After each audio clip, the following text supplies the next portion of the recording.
নিয়েছে, ঘড়ি সব কাগজপত্র কেড়ে নিয়েছে। দুষ্কৃতী হলো আফ্রিদি মোল্লা, আমিরুল মোল্লা এবং ইত্তেফাক শামসের জমাদার। প্রশাসন কাছে ছিল, কিন্তু তারা নির্বিকার দর্শকের মতন দেখেছে। প্রশাসনকে কালকে প্রশাসনকে খাইয়ে দাঁড়িয়ে সব সেটিং করে নিয়েছে।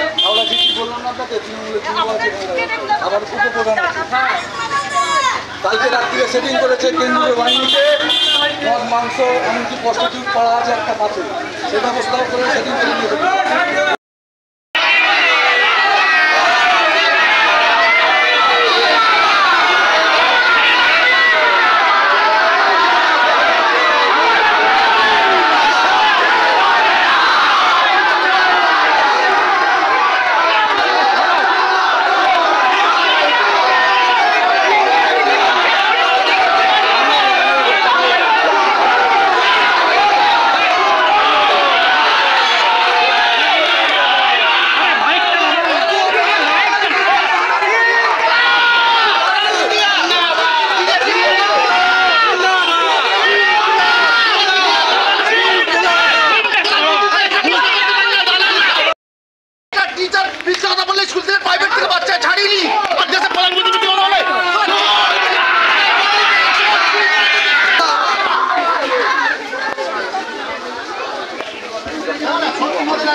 পিছন সাইড থেকে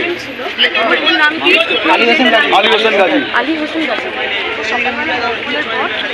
মেরে ধরে মোটামুটি ওকে আমরা বসিয়ে এসেছি। ঠিক আছে, আমরা দেখে নিচ্ছি। আপনি একটু দায়িত্ব না, অবশ্যই আমরা রয়েছি, দাঁড়িয়ে আমরা করি।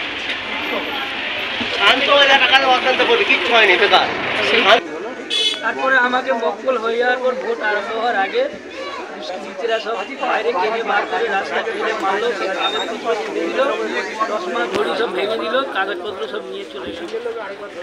কারা মারলো? দুষ্কৃতী মানে কারা? তৃণমূলের গুন্ডা বাহিনী।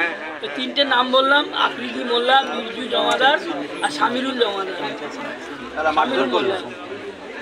আচ্ছা, এই যে জামা ছিঁড়ে দিয়েছে কি এই অবস্থায়? জি হ্যাঁ হ্যাঁ হ্যাঁ, এই অবস্থায় জামা ছিঁড়ে দিয়েছে কি? মানে এই যে জামা ঠামা ছেঁড়া দেখছি। হ্যাঁ জামা ফামা ছেঁড়া, ওরাই জামা ফামা ছিঁড়ে দিয়েছে, ফেলে লাঠি মেরেছে।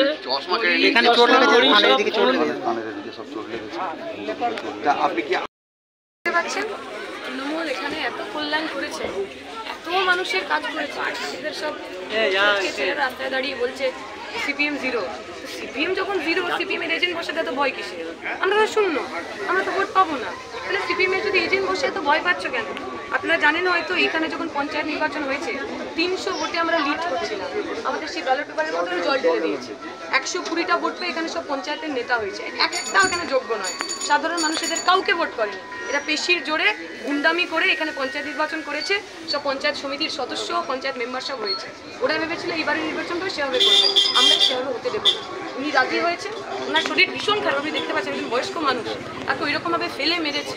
তারপরে ওনার মধ্যে এতটা সাহস রয়েছে, উনি বলছেন উনি আবার গিয়ে বসবেন। আমি পুলিশ প্রশাসন, ইলেকশন কমিশনকে বলি, সাধারণ মানুষ নির্বাচনে পার্টিসিপেট করবেন কেন যদি আপনারা তাদের মিনিমাম নিরাপত্তা না দিতে পারেন? উনি বলছেন যখন ওনাকে মেরেছে তখন সব ছিল তো, পুলিশ থেকে নিরাপত্তা সবাই ছিল।